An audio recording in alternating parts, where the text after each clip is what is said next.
Victor at ito. Itinuro ni Victor ang kanyang putok ng ilay. Aba, kung ayaw mo, huwag. Nangambot kami. Nangambot kami.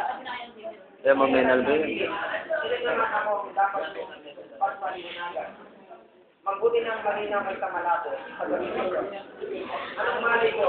Baka ba ng araw ito mo sa akin at sukat ako. Tungkol kay Sol, o kaya patulan mo ako sa kasakali. O ikaw naman, kudyo ni Victor. Ang totoo ay sabik na sabik na tumari pa to. Sabik na sabik na Victor.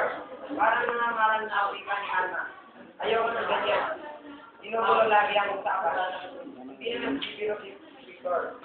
Naging magaan para kay Victor ang magtapat kay Alma tungkol kay Victor. Kailan mo yata kapag Victor na ang Nagulay din. ang unang pumapasok sa ulit ay ang magulat ng nilang pangalan. Siya, magamit mo. Iibin ang mga pangarap na iyon, isang pagtatalog, naglangga ng isang makamandag na isayuan. Sumabi ka dyan. Kapag naunawaan mo na pala Sabi sa siya. bagay, Hindi ko kaya. kapag Sumabi ka. nawalasan mo na kung bakit ko Sabi?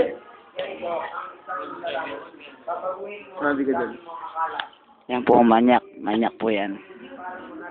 Hindi ko yan. Yan po nagbabasa yung manyak.